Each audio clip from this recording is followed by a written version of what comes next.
আচ্ছা, রাম মন্দিরতে চলে এলাম। রাম মন্দিরে এসে থাকবো কোথায়, যাব কিভাবে, কীভাবেই বা অযোধ্যা ধাম ঘুরে বেড়াবো, এই সমস্ত কিছু তথ্য আপনাদেরকে আজকে আমি তুলে ধরবো। এই সামনে দিয়েই যে হচ্ছে বাইরে যাওয়ার পথ, দেখে নিতে হবে। সামনে কিছুটা যাওয়ার পরেই মেন রোড পড়বে। কিছুটা হাঁটার পর প্রায় 350-400 মিটারের মতন হাঁটতে হবে। চলুন যাওয়া যাক। 22শে জানুয়ারি রাম মন্দির উদ্বোধন হয়েছে। এখনও পর্যন্ত কিন্তু লোকের ভিড় কিন্তু কমেনি। আজকে হয়ে গেল 13ই ফেব্রুয়ারি। আমরা এখন চলে এসেছি মেন রাস্তা অর্থাৎ রামপথে। রামপথে আসার পর আমাদেরকে যেতে হবে ডান দিকে, আর ডান দিকে কিছু দূর এগিয়ে গেলেই দেখতে পাবেন রাম মন্দিরের গেট।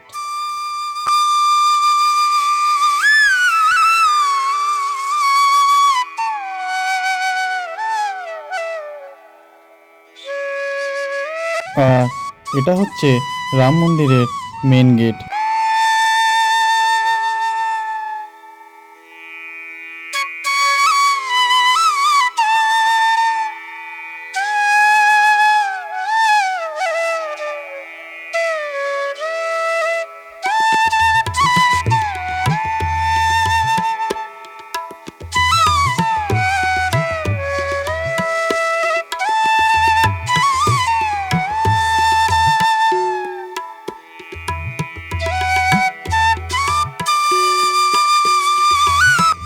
এটা হচ্ছে রাম মন্দির যাবার মেন গেট। মন্দিরে যাবার জন্য দুইটি ব্যারিকেড দিয়ে ডিভাইড করা আছে। একটি ব্যারিকেডের মধ্যে দিয়ে লোকেরা ভেতরে যাচ্ছে এবং অপোজিট ব্যারিকেডের মধ্যে দিয়ে লোকেরা বাইরে আসছে। এক কথায় বলা যায় একটি প্রবেশ পথ, একটি বাহির পথ।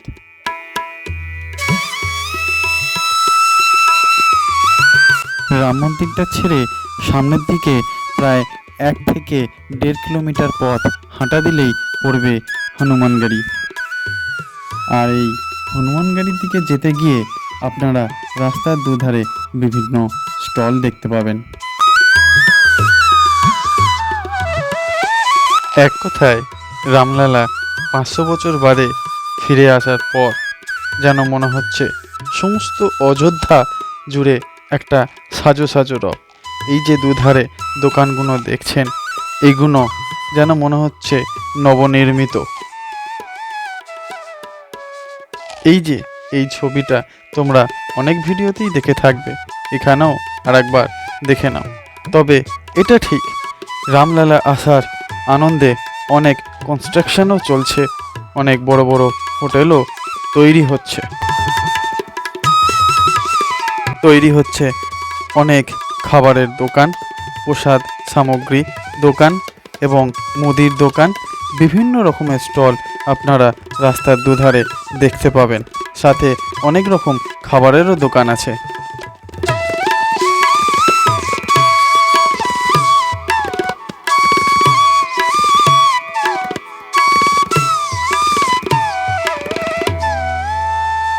হনুমানগাড়ির দিকে যেতে গেলেই আপনারা দেখতে পাবেন ইউকো ব্যাংক। এটাকে তোমরা মার্ক করে রাখতে পারো।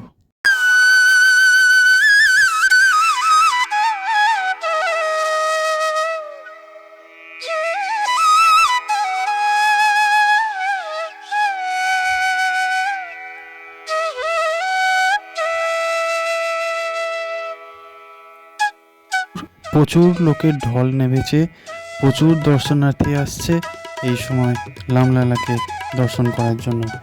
আর তোমাদের সাথে কথা বলতে বলতে আমি চলে এলাম হনুমানগাড়ি। এই যে সামনেটা দেখছো হনুমানগাড়ি লেখা আছে, এটা দিয়ে তোমরা কিন্তু যাবে না। এটা হচ্ছে বাইপাস রাস্তা, সামনে 3 মাথার মোড় পড়বে, সেটাই হচ্ছে মেন হনুমানগাড়ির যাওয়ার জন্য মেন রাস্তা। এটা দিয়ে গেলে পরে একটা গলি পথ ধরে তোমরা যেতে পারো। এই সময় দিনের বেলা কিন্তু প্রচণ্ড গরম। এখানে ভোগ বিতরণ হচ্ছে, আমিও একটুখানি ভোগ নিয়ে নিলাম। শ্রাবণ মাসে যেরকম শ্রাবণী মেলা হয় বিভিন্ন জায়গায়, এবং তারকেশ্বরে শিবের মাথায় জল ঢালার জন্য জলযাত্রীদের যে পরিমাণে ভিড় থাকে, এটা ঠিক আমাকে তাই মনে করিয়ে দিল।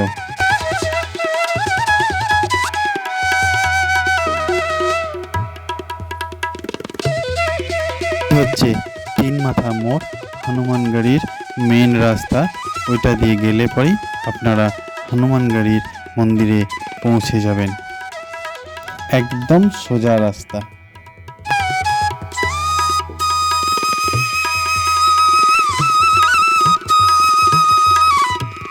আমার হোটেলটা ছিল একদম হনুমানগড়ির সামনেই।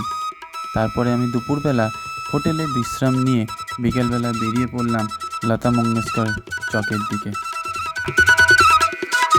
হনুমানগড়ির মোড় থেকে লতা মঙ্গেশকর চক প্রায় 1.5 কিলোমিটার হবে। আপনারা চাইলে পায়ে হেঁটে আসতে পারেন, কোনো টোটো ভাড়া লাগবে না।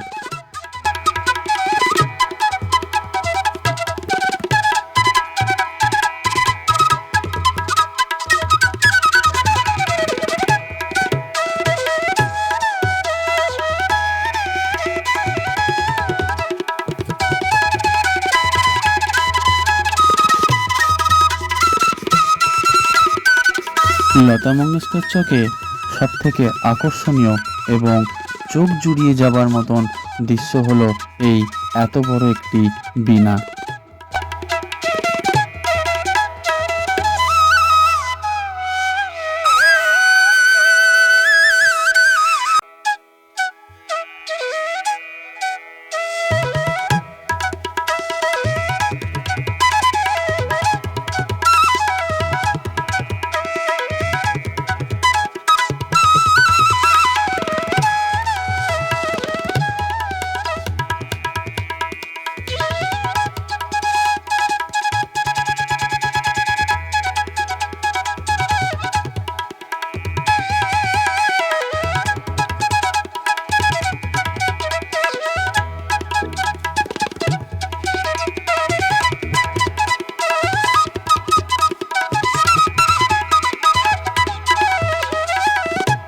আমি এখন পৌঁছে গেছি রামকি পৌরির ঘাটে, আর এখানে এসে দুই ভদ্রলোকের সাথে আলাপ হলো।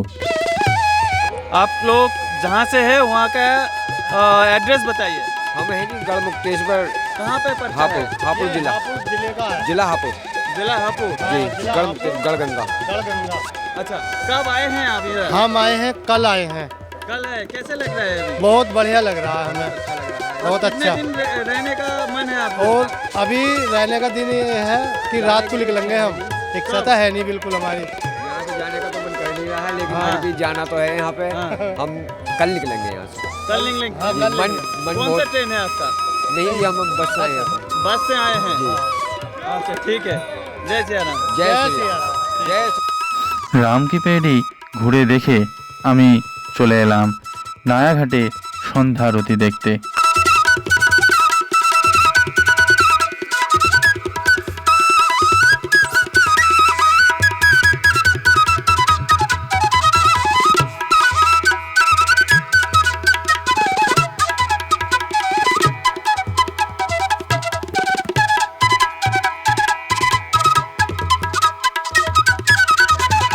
আপনারা নিজেরা চাইলেও এখানে আরতি করতে পারবেন।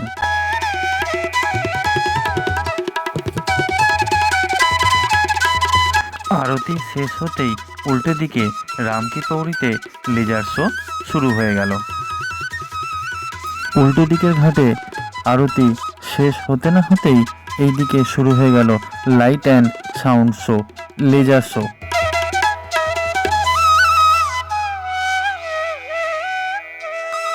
এই যে সাদা স্ক্রিনটা দেখতে পাচ্ছেন, এখানে রামায়ণের বিভিন্ন দৃশ্য তুলে ধরা হচ্ছে।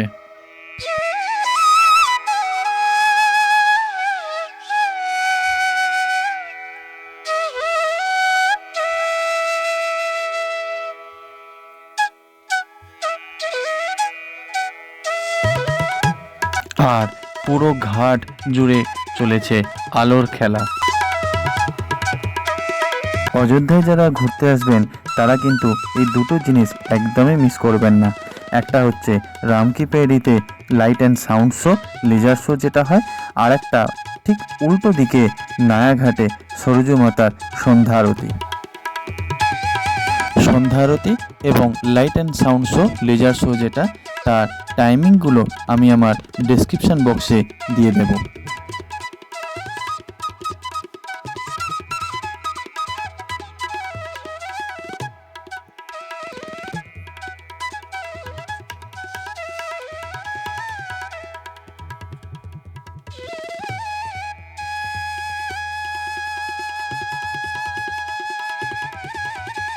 লেজার শো অনুষ্ঠানটি দেখে আমি চলে এলাম হোটেলে। পরের দিনকার আমার যে পরিকল্পনাগুলো আছে সেগুলো হলো হনুমানগাড়ি দর্শন, লামলালার দর্শন, দশরথ ভবন এবং কনক ভবন। হোটেলে ফেরার পথে আমার ঠিক এই রকমই মনে হলো চারিপাশের দৃশ্য দেখে, যে রাম রাজত্ব কীরকম ছিল, হয়তো এই রকমই ছিল। চারি জায়গায় আলোয় আলোকিত, আনন্দ এবং উল্লাসে ভরা।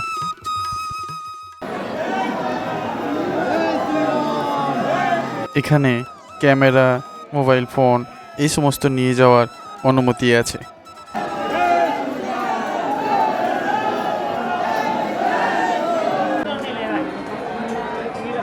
দুদিকে লাইন আছে, একটা হচ্ছে এইদিকে লাইন আর একটা হচ্ছে এইদিকে লাইন, এবং একটা একটা করে লাইন করে ছাড়া হচ্ছে।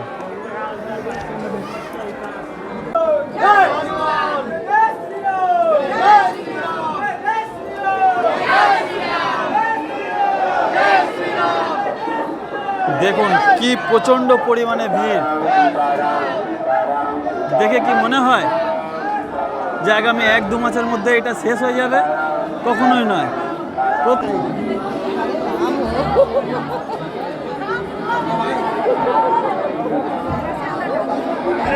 কত ভিড় এবং অনেক অনেক প্রচুর পরিমাণে দর্শনার্থী এসছে। আর এইটা দেখুন, এইটা হলো হনুমানগাড়ির বাইরের দিক, পুরো একটা দুর্গর মতন দেখতে লাগে। আর এর পাশ থেকেই যে রাস্তাটা আছে সেটা হচ্ছে কনক ভবন। তারপর আমি চলে এলাম কনক ভবন এবং দশরথ ভবন দেখার জন্য। পুরো স্ট্রাকচারটাই হচ্ছে দশরথ জি কা রাজমহল।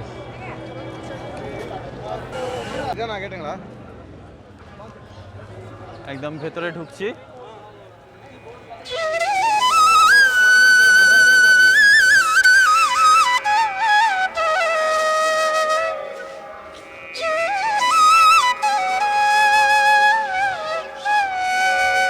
অযোধ্যা বলতে যেরকম রাম মন্দিরের কথা মনে আসে, তেমনি রাম মন্দির ছাড়াও রয়েছে আরও অনেক কিছু দেখার জিনিস। তার মধ্যে একটি হলো দশরথ ভবন।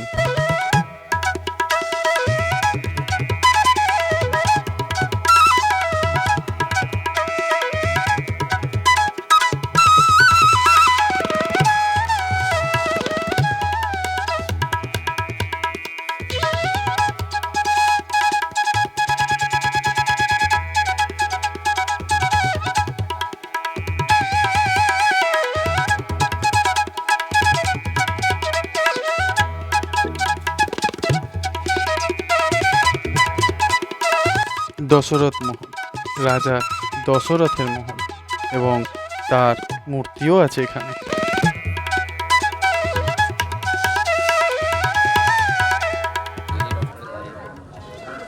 দশরথ ভবন থেকে বেরিয়ে বাঁ হাতে কিছুটা 2-4 মিনিট হাঁটলে পরেই আপনারা কনক ভবনের রাস্তাটা মার্ক করা আছে সেটা দেখতে পাবেন। এই যে এখানে লেখা আছে কনক ভবন, এইদিকে মার্ক করা আছে, সুতরাং সামনেটা কিছুটা গেলেই কনক ভবন পড়ছে।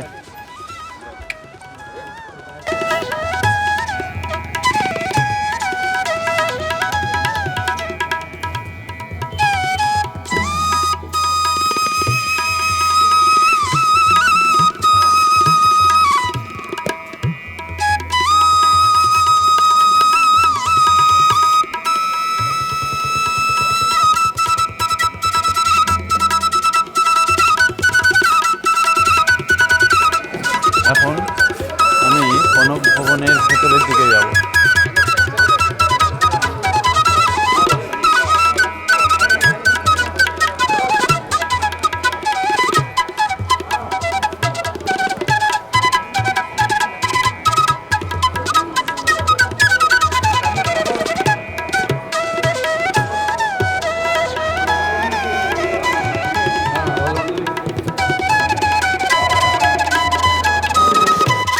কথিত আছে মাতা সীতা যখন রামের সাথে বিবাহ হয়ে আসেন তখন মাতা কইকেয়ী মাতা সীতাকে এই কনক ভবনটি গিফট করেছিলেন।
কি বিউটি লাগছে দেখো, অসাধারণ,